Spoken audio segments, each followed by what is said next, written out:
Have you ever felt too drained to do anything, then blamed yourself for being lazy? What if I told you it's not laziness? It could be depression. Depression doesn't always look like sadness. Sometimes it looks like oversleeping, avoiding people, or losing interest in the things you once loved. You're watching Psychonest, where we talk about the thoughts you feel but can't always explain. And today, we're diving into 6 subtle signs that you're not lazy. You might actually be depressed. If any of this sounds familiar, stay with me. This might explain everything. Number 1. You've lost interest in things you used to enjoy.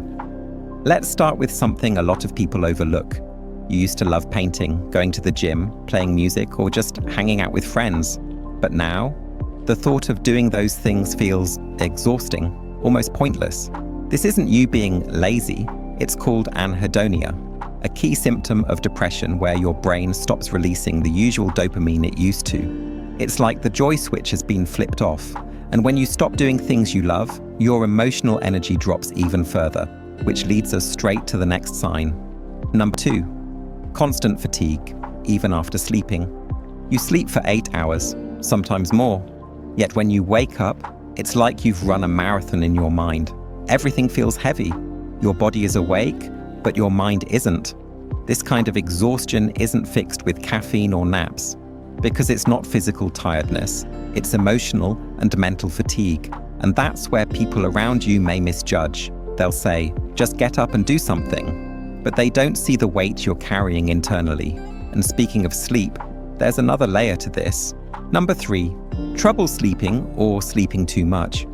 Depression doesn't follow a fixed sleep pattern. For some, it means lying awake till 3 a.m., staring at the ceiling.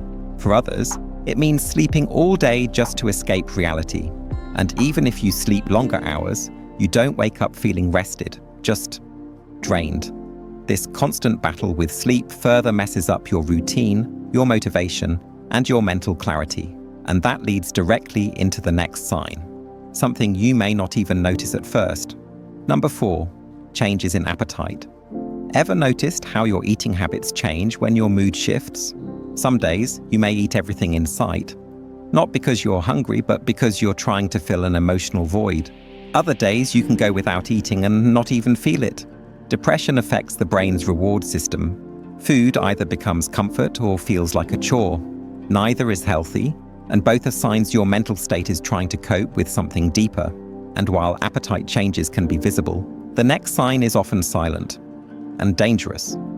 Number 5, constant negative thoughts about yourself. This is one of the hardest signs to spot because it becomes your inner voice. Thoughts like, I'm useless, I can't do anything right, what's the point? These aren't just passing thoughts, they stick. And the more they repeat, the more you start believing them. What's worse, you start blaming yourself for feeling this way, as if you're weak, but you're not. These thoughts are a symptom, not your identity. And when they become too loud, you might find yourself pulling away from others. Social withdrawal. You stop replying to texts, you make excuses to avoid friends, you even avoid your own family. Not because you don't care, but because the energy it takes to pretend you're okay feels unbearable. You isolate yourself, thinking maybe it'll help, but it often leads to more loneliness, more sadness, and the cycle deepens. At this point, let's pause, because what you've just heard may feel painfully familiar. If any of these signs felt real to you, I want you to know one thing. You are not lazy, you're struggling, and struggling doesn't make you weak. The world often tells us that if we're not productive, we're not valuable. But healing doesn't follow a calendar, and depression isn't something you can snap out of. It takes courage to recognize these signs, even more courage to talk about them. But recognizing it is the first step, and that step matters. So if you saw yourself in any of these 6 signs, take a deep breath. You're not alone and you're not broken. Talk to someone, a friend, a therapist, or even just write your thoughts down. Small steps count, and if this video helped you understand yourself a little better, consider sharing it.